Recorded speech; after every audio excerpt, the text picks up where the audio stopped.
Now, back home in Singapore, some 3,800 public housing flats with a shorter waiting time of less than 3 years will be up for sale this year. This is the highest ever number of such flats to be launched so far, and among a bumper tranche of units that exceeds earlier commitments. Rebecca Metteo has the details.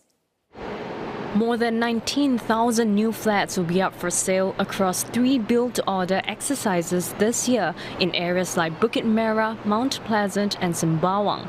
Among them, about 1 in 5 will be ready in less than 3 years. Market observers say this means buyers who urgently need a new home will not have to rely only on the resale market.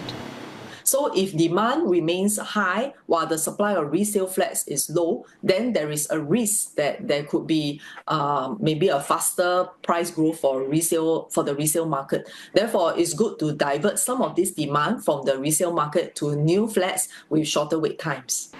HDB is also set to roll out about 5,500 sale of balance flats next month, the single largest of such exercises. All in, home buyers can look to choose from some 25,000 flats this year across the country. We would have exceeded the 100,000 new flat target that we set out in 2021 to meet the supply, to meet the demand for new flats by Singaporeans. Now, looking forward, from 2025 to 2027, HDB will be rolling out up to 50,000 flats to meet the demand of Singaporeans. HDB says that with an increase in BTO supply, the application rates for flats have decreased. In 2024, the application rate for first-time home buyers was 2.1 across all flat types, down from 3.7 in 2019. In fact, for 3-room and larger flats, the rate has dropped to 2.2 from 4. Moving forward, supply of new flats is expected to slow from next year till 2027. That says the number of flats that would have reached their minimum occupation period will rise by then. That will also mean that more flat owners will be putting up their flats for resale. And if the BTO supply continues to hold steady or they increase, then we may face an oversupply situation in the market.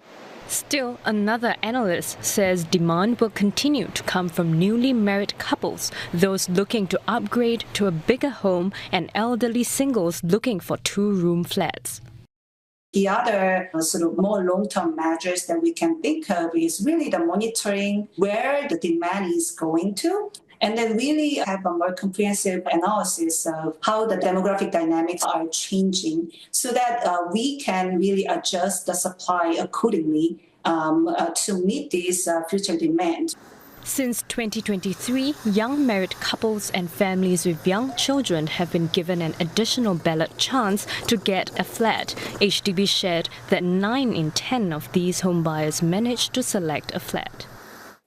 More first-time BTO applicants have booked their flats when invited to do so, following stricter rules on flat selection put in place 2 years ago. Now, first-time home buyers who do not select a flat when invited will lose their priority for a year. This has dropped to 19% of first-time applicants, down from 40% previously. With the lower non-selection rate, HDB says almost all flats are now booked by home buyers within the first 200% of the flat supply. Thus, it is reducing the queue numbers issue to help it serve shortlisted applicants faster.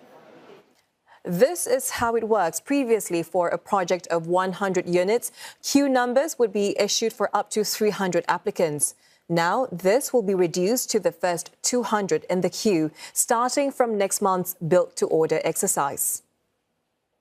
If you give them a large queue number, then they may be holding out hope in the sense that they think they might get a flat when they are unlikely. It will improve the efficiency of HDB in serving those who are invited to select their flats, and it will also reduce somewhat the overlap between one a sales exercise and booking and another sales exercise and booking.